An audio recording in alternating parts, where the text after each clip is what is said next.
మొదటి సూచక్రియ చేశాడు ఆయన శిష్యులు మాత్రమే విశ్వాసం ఉంచారు. మిగిలిన వాళ్ళ పరిస్థితి ఏంటి? యోదయలో అనేక సూచక్రియలు చేశాడు, ఏ లాభం లేదు. వాళ్ళు విశ్వాసం ఉంచారు కానీ అది ఏంటంటే నకిలీ విశ్వాసం, అది డూప్లికేట్ విశ్వాసం అనమాట. ఆ సూచక్రియను చూస్తారు తప్ప ఇంకేమీ అలాగే కనబడదు.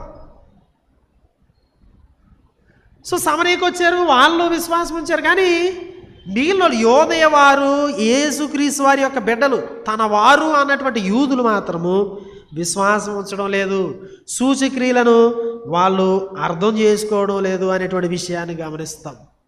ఎట్లాంటి నకిలీ విశ్వాసము, లేకపోతే ఇంకేమంటే చౌకబారు విశ్వాసం, అది చాలా చీప్గా, ఏదండి దేవుడు నాకు ఇది చేస్తే నమ్ముతాను, ఏదో అవిశ్వాసులు. యేసుక్రీస్తు అంటే ఆయన శక్తిని ఇక్కడ ఎప్పుడు అసలు ఎరగనటువంటి వారు అట్లాంటి మొక్కుకున్నారు అనుకుంటే ఒక అందం. యేసుక్రీస్తు వారిలో ఎదుగుతున్నటువంటి వారు, దేవుడా నాకు ఇది చేస్తే నా జుట్టు అక్కడ అర్పించుకుంటాను, ఎంత కానుక, ఎన్ని సంవత్సరాలు బతికి ఇంటి వెనకథలు చచ్చినట్టు, అదేం విశ్వాసం అండి? అది చౌకబారు విశ్వాసం, అది సరేది కాదు. ఆయన అందుకే తన్ను వారి వశము చేసుకోనలేదు, ఆయన పట్టించుకోడు అట్లాంటి వాళ్ళే. చౌకబారు విశ్వాసంతో మనం క్రీస్తు స్వరూపిలోనికి మార్చబడలేం.